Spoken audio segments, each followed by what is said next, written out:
গাজার দক্ষিণাঞ্চলীয় শহর খান ইউনিসের জলসীমায় জেলেদের জালে বিরাট দৈর্ঘ্যের একটি মাছ ধরা পড়েছে। শুক্রবার রাতে বিরল এই ঘটনা ঘটে। আল জাজিরার প্রতিবেদনে বলা হয়েছে, গাজার দক্ষিণাঞ্চলীয় শহর খান ইউনিস শুক্রবার রাতে একটি বিরল ঘটনার সাক্ষী হয়েছে।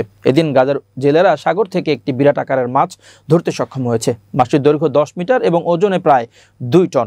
এটিকে হাঙ্গরের বিশেষ প্রজাতি বলে কেউ কেউ উল্লেখ করেছে। সূত্রটি আরও জানিয়েছে, এই ঘটনায় গাজাবাসী অনেক বেশি খুশি ও আনন্দিত হয়েছে। মাছ দেখতে মুহূর্তের মধ্যে অনেক মানুষ জড়ো হয়ে গেছে। পরে অত্যন্ত আনন্দচিত্তে স্থানীয়দের মাঝে ওই মাছের গোস্ত বিতরণ করা হয়েছে।